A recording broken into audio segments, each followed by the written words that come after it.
Tu entends ce murmure? Celui qui, dans le silence de tes insomnies, dans le flou d'un instant de doute, te chuchote que tu n'es pas à la hauteur.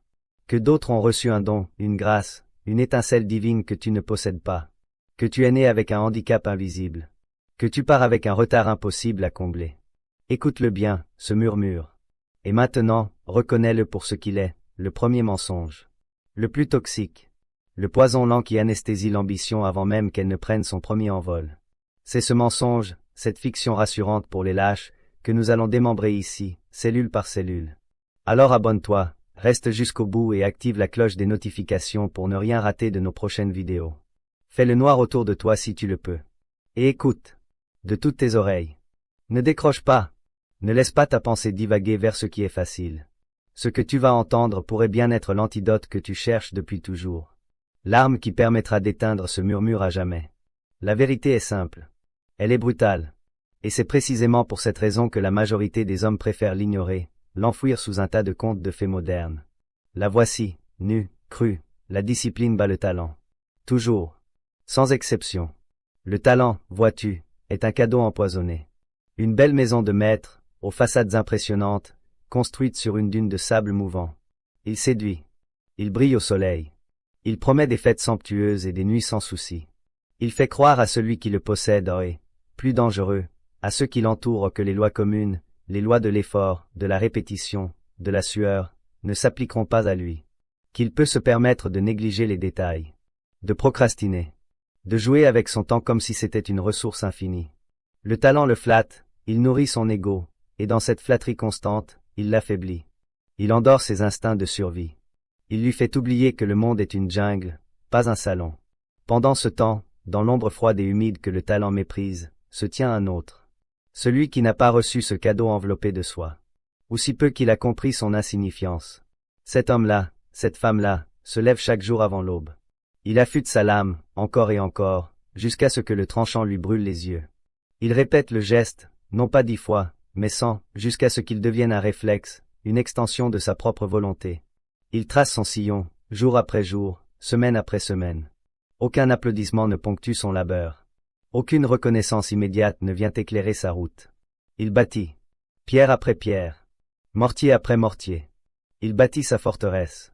Et quand la tempête arrive, et crois-moi, elle arrive toujours, sous une forme ou une autre, un concurrent, une crise, un échec cuisant, un revers du sort où la belle maison de sable du talent s'effondre dans un soupir de poussière.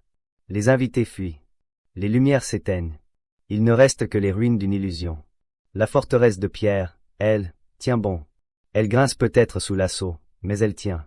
Elle protège son occupant. Ce n'est pas une jolie métaphore pour te motiver. C'est une loi de la nature, aussi immuable que la gravité.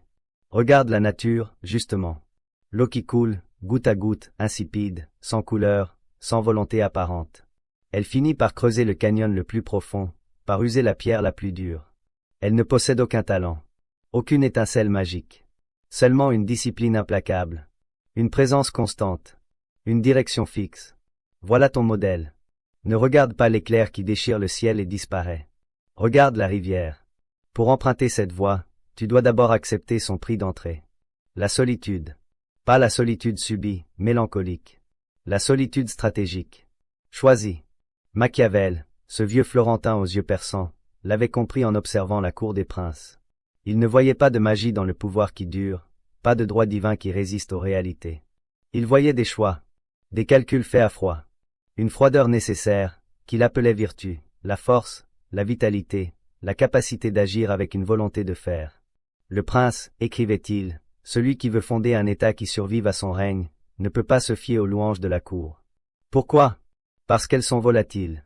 Parce qu'elles suivent la fortune, pas la vertu. Aujourd'hui, ils t'acclament pour une victoire, demain, ils conspireront pour ta chute à la première défaite. Il doit donc se fier à ses propres armes, à ses propres provisions, à la solidité de ses propres murailles. Cela se traduit par des actes concrets, toujours les mêmes, passer des nuits entières à étudier les cartes du territoire, les alliances, les faiblesses de l'ennemi, quand les autres princes festoient et se divertissent. Cela signifie douter, en son fort intérieur, de ses alliés les plus proches. Non par paranoïa maladive, mais par lucidité froide. Car l'amour, l'affection, sont des liens fragiles, soumis aux humeurs et aux intérêts. Mais la peur calculée, le respect fondé sur la certitude de ta force et de ta réaction implacable, voilà des chaînes bien plus solides.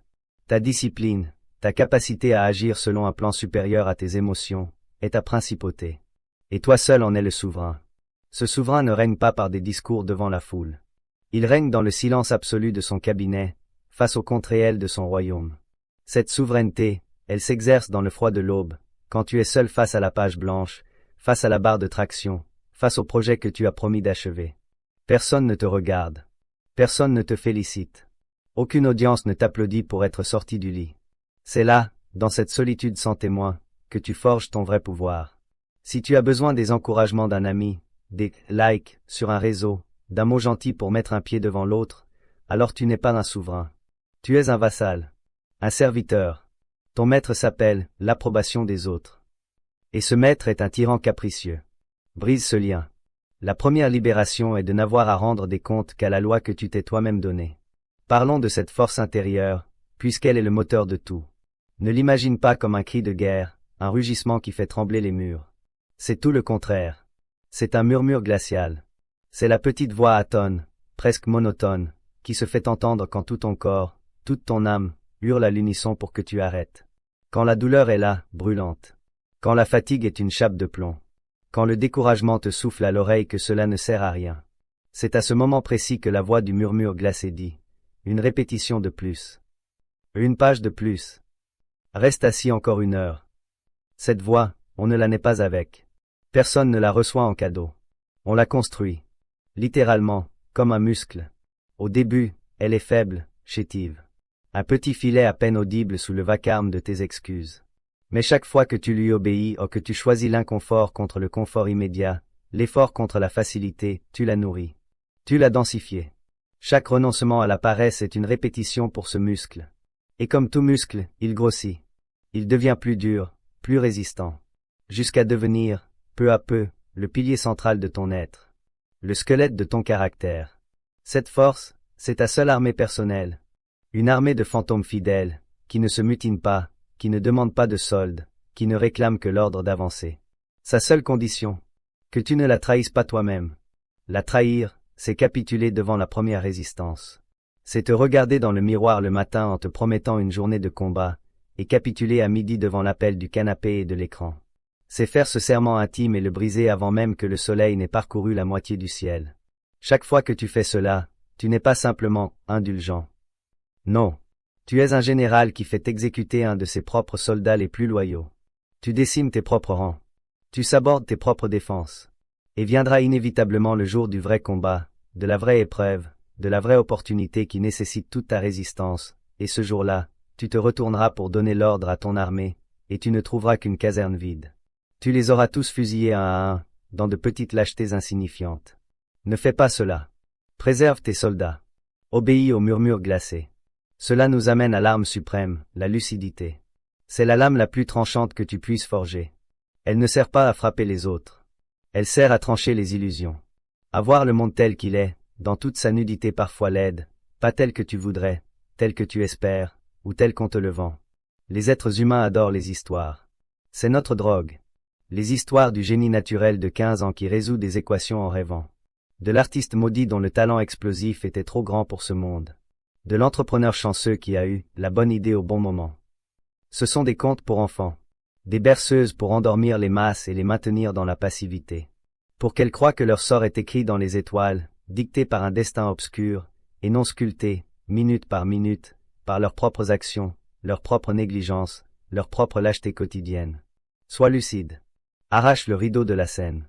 Regarde ce qu'il y a derrière. Le musicien dont les doigts volent sur le clavier avec une grâce qui semble surnaturelle. Il a sacrifié son adolescence. Il a échangé des milliers d'heures de vie sociale, de nuits de sommeil paisible, de facilité, contre cette maîtrise. Chaque note parfaite est le fantôme d'une fête à laquelle il n'est pas allé, d'un film qu'il n'a pas vu, d'une paresse qu'il ne s'est pas accordée. Le stratège d'affaires qui semble jouer aux échecs en avance de 3 coups sur tout le monde.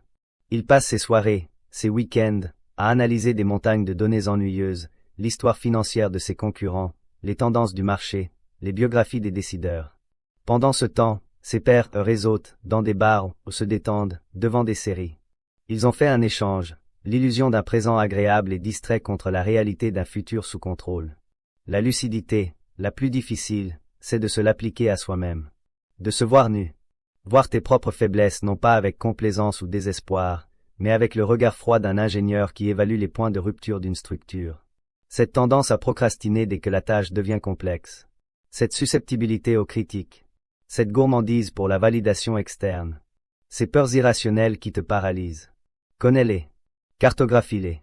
Comme un général connaît chaque brèche, chaque porte mal fermée dans les remparts de sa citadelle. Et ensuite, ne pleure pas sur leur existence. Travaille à les colmater. Sans cesse. La lucidité sans action n'est que masochisme. La lucidité suivie de la discipline et de l'alchimie pure, tu transformes le plomb de tes défauts en or de ta force. On parle souvent de pouvoir. Mais comprends bien ceci, le pouvoir personnel n'a presque rien à voir avec le pouvoir sur les autres. Croire le contraire est le piège infantile de l'ego. Le vrai pouvoir, le seul qui vaille, c'est le contrôle souverain sur ta propre existence. Sur la ressource la plus précieuse et non renouvelable, ton temps. Sur ton attention, cette reine que tout le monde cherche à capturer pour la vendre au plus offrant. Sur tes émotions à empêcher la colère de dicter tes paroles, la peur de dicter tes choix, l'euphorie de dicter tes promesses. Sur tes habitudes, ces petits chemins que ton cerveau emprunte chaque jour, qui finissent par dessiner le paysage de ta vie. L'homme qui, dans un studio modeste, se lève à la même heure chaque jour, accomplit son travail avec focus, gère un budget serré avec rigueur, et choisit de ne pas répondre à une provocation par orgueil, cet homme-là est un roi. Son royaume est petit, mais il y règne en maître absolu. À l'inverse, l'homme qui possède des domaines, des sociétés, des serviteurs, mais qui est esclave de ses passions débridées, de ses colères qui ruinent ses alliances, de sa paresse qui le pousse à déléguer les décisions cruciales, cet homme-là n'est qu'un mendiant déguisé en prince. Il est habité par ses démons. Il ne possède rien, ce sont eux qui le possèdent. Ce pouvoir personnel, personne ne te le donne. Aucun diplôme, aucun héritage, aucun titre ne te le confère. Personne ne peut non plus te le voler de force. On ne peut que te tenter de l'abdiquer, de le troquer. Et c'est la grande industrie du monde moderne, te proposer, à chaque seconde, des moyens séduisants de renoncer à ta souveraineté. Des distractions infinies pour gaspiller ton temps. Des excuses toutes faites pour justifier ton inaction. Des chemins apparemment faciles, sans aspérité, qui te mènent droit à la médiocrité confortable. Le monde te propose d'acheter, avec quelques pièces de plaisir immédiat, les clés de ton propre royaume. Ne les vends jamais. Ces illusions sont tissées dans la traîtrame de la cage sociale. On te serine de suivre ta passion.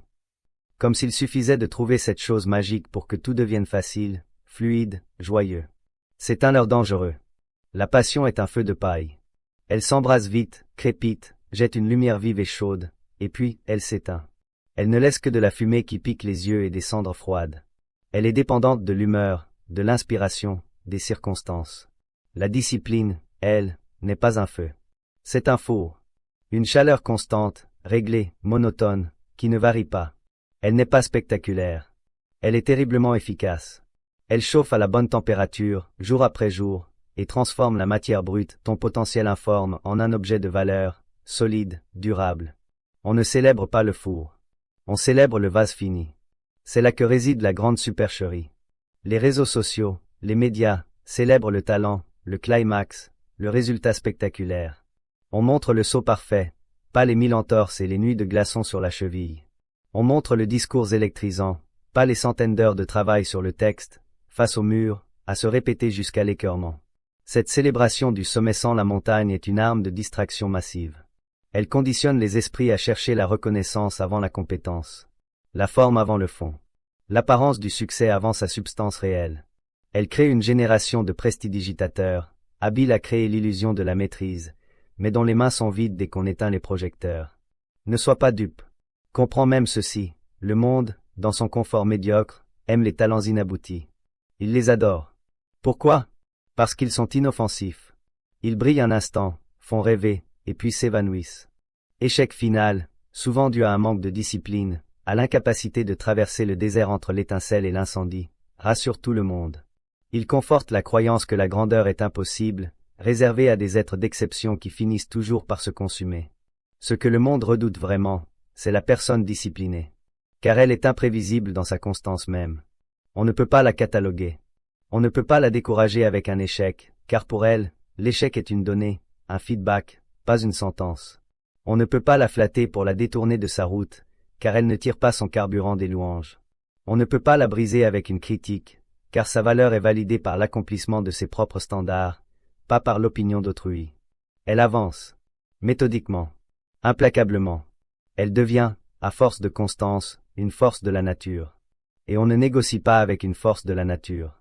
On l'observe. On l'anticipe si on est sage. On la subit si on est imprudent. Ou on s'en écarte avec respect. Alors, qu'est-ce que la discipline, au fond? C'est le pont.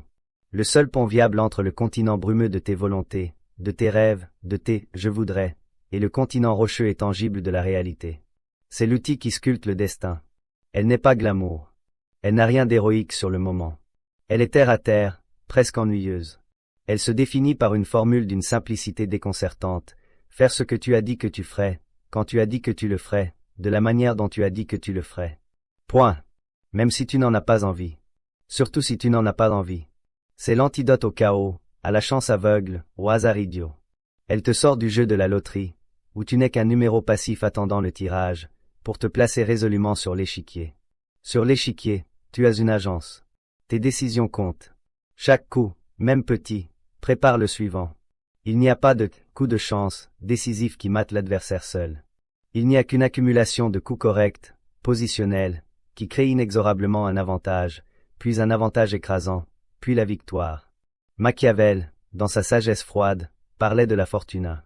La chance, la déesse capricieuse, le destin incontrôlable. Il disait que la fortuna est comme une de ces rivières qui, en temps de crue, déborde, ravage les plaines, emporte les maisons, bouleverse tout. Elle semble toute puissante. Mais, ajoutait-il, pendant les jours de beau temps, quand la rivière est calme, les hommes peuvent prévoir ses débordements. Ils peuvent construire des digues, des canaux de dérivation, des barrages. Et quand la crue arrive finalement, ses eaux sont canalisées, son pouvoir est réduit, ou même utilisé pour irriguer les champs.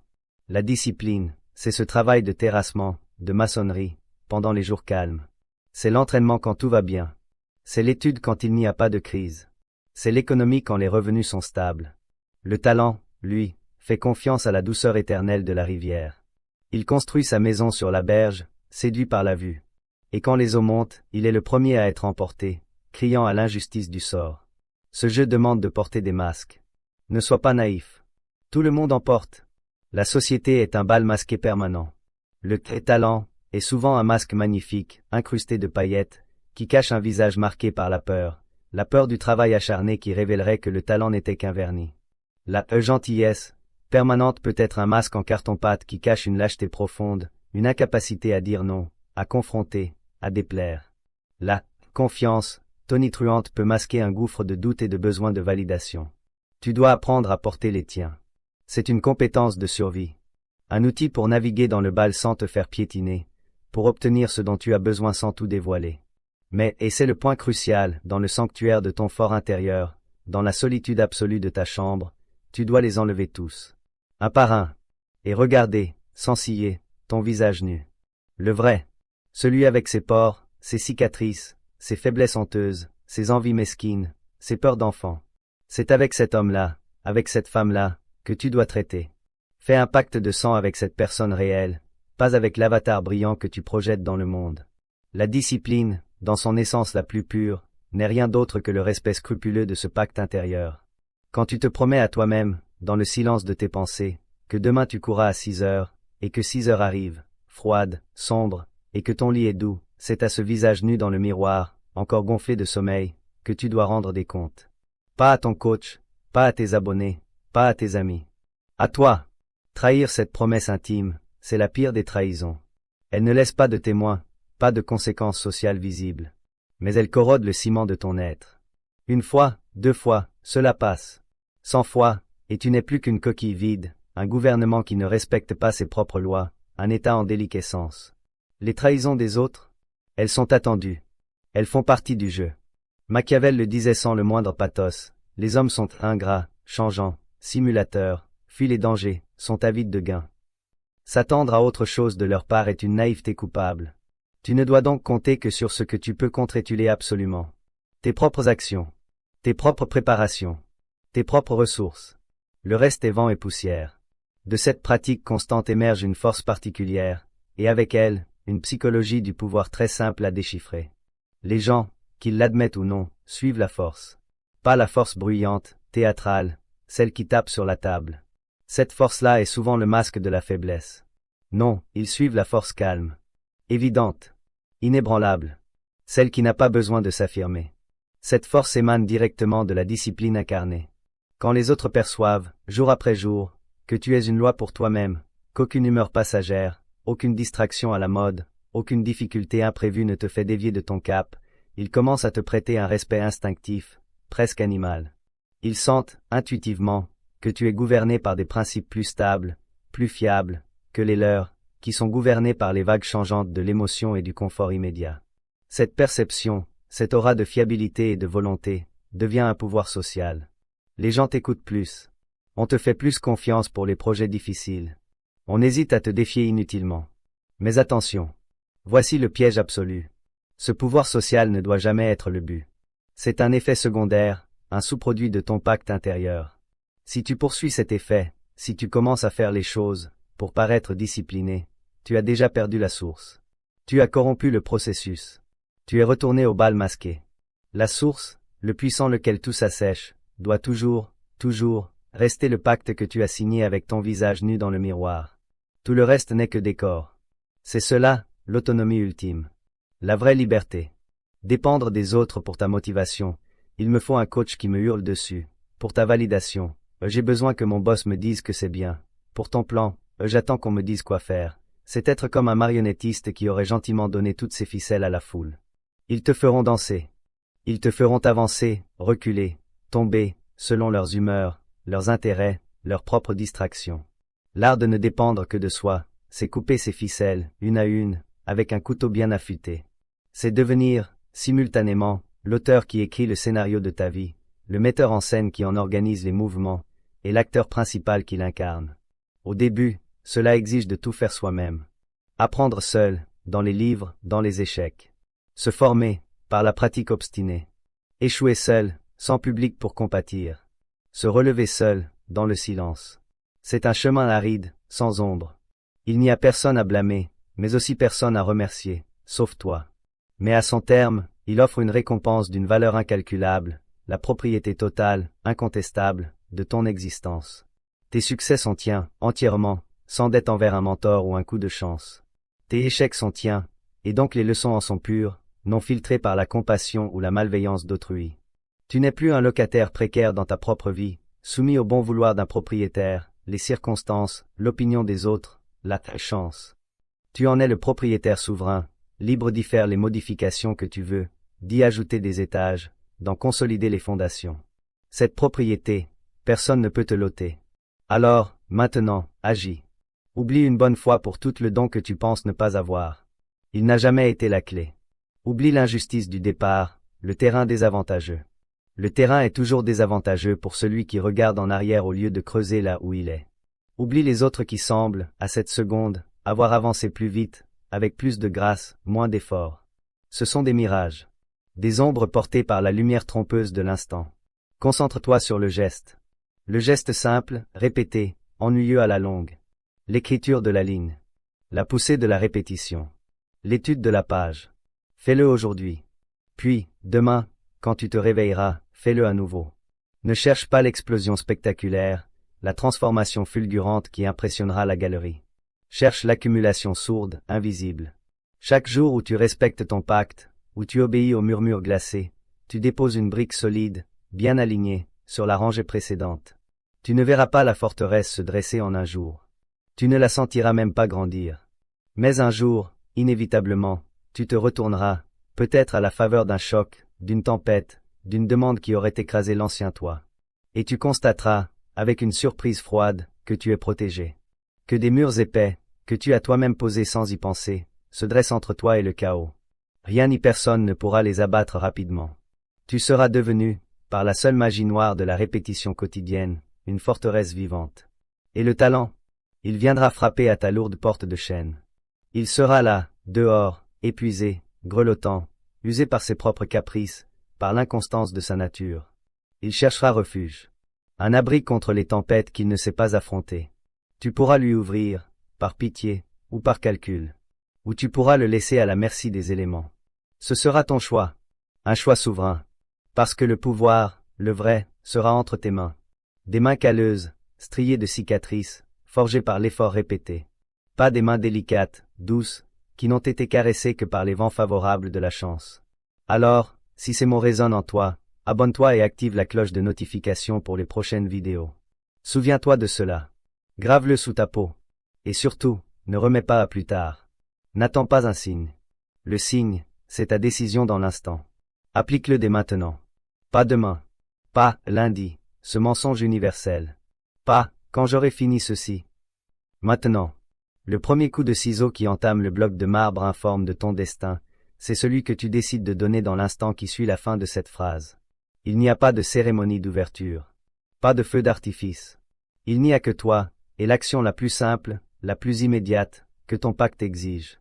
Donne ce coup de ciseau.